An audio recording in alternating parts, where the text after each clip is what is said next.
एक दिन आरबी चिड़ियाघर गई ताकि वह जानवरों को देख सके। प्रवेश द्वार पर वह एक गार्ड से मिली। जैसे ही वह अंदर दाखिल हुई, उसने एक जोरदार दहाड़ सुनी। उसने मुड़कर देखा कि पिंजरे में दो शेर थे। आगे बढ़ते हुए वह तीन मगरमच्छों से मिली जो धूप सेंक रहे थे। उनके पास ही चार हाथी कीचड़ में स्नान कर रहे थे। वे एक परिवार थे, माँ, पापा और दो प्यारे बच्चे हाथी।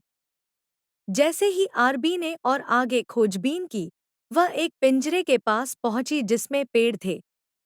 उन पेड़ों पर 5 बंदर उछल-कूद कर रहे थे।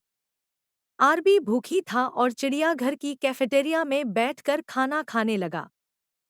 कैफेटेरिया के सामने 6 मोड़ थे।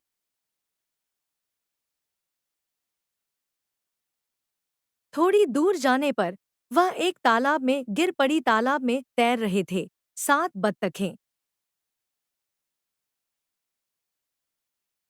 लेकिन यह सब नहीं था। तालाब के दूसरी ओर 8 कछुए थे। चिड़ियाघर के बाहर के पास घना इलाका था जहां कई पेड़ थे। उन पेड़ों पर बैठे हुए थे 9 तोते।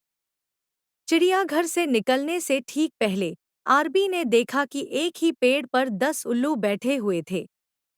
उसने कभी एक साथ इतने सारे उल्लू नहीं देखे थे। चकित होकर वह चिड़ियाघर से वापस आई और उसने हर जानवर की संख्या को दोहराया जिसे उसने देखा था।